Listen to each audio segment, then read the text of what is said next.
मक्का royal clock tower को बनाने में लगभग $16 बिलियन का खर्च किया गया था। अब बारी थी मक्का क्लॉक टावर के सबसे मुश्किल लेकिन खूबसूरत पार्ट को बनाने की। बिल्डिंग के टॉप पर एक क्रिसेंट लगाना था। ये क्रिसेंट 75 फीट ऊंचा और इतना ही ज्यादा चौड़ा भी है। लाइट वेट रखने के लिए इसे फाइबर ग्लास और कार्बन फाइबर को मिक्स करके बनाया गया, पर फिर भी इसका टोटल वजन 35 टन के करीब है।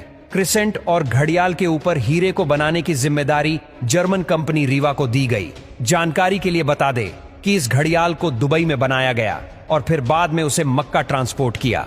सबसे खास बात यह कि क्रिसेंट के कोने कोने पर सोने की लेयर छड़ी होगी, लेकिन अगर ये क्रिसेंट पूरा वन पीस में बनाया गया तो फिर इसे टॉप तक पहुंचाना और फिर वहां इंस्टॉल करना मुश्किल नहीं बल्कि नामुमकिन होगा, क्योंकि भीड़ और जगह की तंगी की वजह से यहां सिर्फ टावर क्रेन्स काम कर सकती है, पर वो भी इतना ज्यादा वजन एक साथ नहीं उठा सकती। तभी इसे अलग अलग पार्ट्स में बनाने का फैसला किया गया।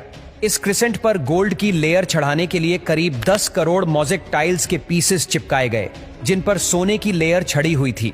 हर एक मोज़ेक टाइल्स को बारीकी से बनाया गया और फिर इनको 2x2 सेंटीमीटर के ब्लॉक में काटा गया। ये पूरा क्रिसेंट भी दुबई में तैयार किया गया और फिर फाइनल टच देने के बाद इसे मक्का भेजा गया। क्लॉक का डेमो वर्जन भी पहले दुबई की एक लोकेशन पर इंस्टॉल किया गया, क्योंकि जर्मन कंपनी के कुछ इंजीनियर्स पहले इसे इंस्टॉल करके देखना चाहते थे कि कहीं कोई खामी तो नहीं रह गई। सारे मसले फिक्स करने के बाद ही इसे मक्का तक पहुंचाया गया।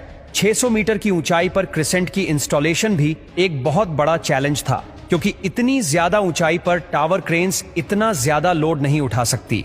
इस क्रिसेंट को 4 अलग अलग हिस्सों में ऊपर खींचा गया और एक हिस्से का वजन करीब 4 टन था। ये इंजीनियर्स और वर्कर्स के लिए काफी खतरनाक टास्क था, क्योंकि एक तो टावर क्रेन्स इतनी ज्यादा ऊंचाई पर होने की वजह से ज्यादा वजन नहीं उठा सकती थी। दूसरा, अगर इस प्रोसेस के बीच तेज हवा चल पड़ी तो पेंडुलम इफेक्ट की वजह से 4 टन का वजन डबल भी हो सकता है। फिर वही हुआ जिसका डर था। ठीक उस वक्त जब क्रिसेंट का एक हिस्सा हवा में था, तब अचानक हवा चल पड़ी। आखिरकार कुछ वर्कर्स ने इसे रस्सियों से पकड़कर हिलने से रोका और फिर इसे पोजीशन में लाकर फिक्स कर दिया गया। इस क्रिसेंट में टोटल 3 फ्लोर्स हैं, एक ऑफिस, एक मीटिंग रूम और एक मस्जिद, जो कि मैन मेड स्ट्रक्चर पर दुनिया की सबसे ऊंची मस्जिद है। और अगर क्लॉक के एरिया की बात की जाए तो सिर्फ एक साइड की क्लॉक 16,000 स्क्वायर फीट पर फैली हुई है। $16 बिलियन की लागत से तैयार किया गया मक्का रॉयल क्लॉक टावर आज तक दुनिया में जितने भी स्काईस्क्रेपर बने हैं उनमें सबसे ज्यादा महंगा है।